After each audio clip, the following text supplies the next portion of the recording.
অনুরোধ জানাচ্ছি এবং মঞ্চে আসার জন্য অনুরোধ জানাচ্ছি। তার মাধ্যমে আমরা সংক্ষিপ্ত মিলাদটাও পাঠ করব।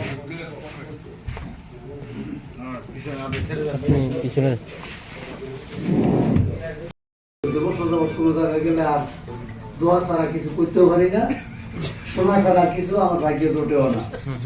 যাই হোক, তারপর আমি খুশি, ধন্যবাদ জানাই যে আমি আমাদের বাংলাদেশ তরিকত পরিষদের সূচনার উপযুক্ত পরিবেশ করে দিয়েছে।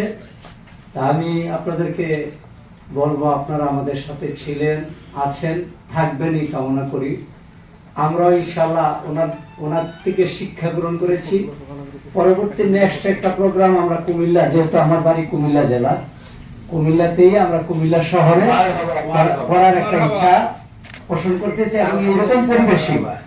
আর সম্মানিত উপদেষ্টা, সম্মানিত প্রেসিডিয়াম এবং আগত চট্টগ্রামবাসী, মদিনাতুল আউলিয়া চট্টগ্রাম শহরের, চট্টগ্রাম অঞ্চলের যত অলিয়া উলিয়া, পীর ভক্ত, দরবারের খানকার খলিফা এসেছেন, সকলের কাছে আমি বাংলাদেশ তরিকত পরিষদের অযোগ্য সভাপতি হিসেবে আপনাদেরকে আমি আন্তরিক মোবারকবাদ জানালাম এবং আপনাদের এই সময়ের ত্যাগ, জেহাদ আমরা সাদরে গ্রহণ করলাম। আসসালামু আলাইকুম ওয়া রাহমাতুল্লাহি ওয়া বারাকাতুহু।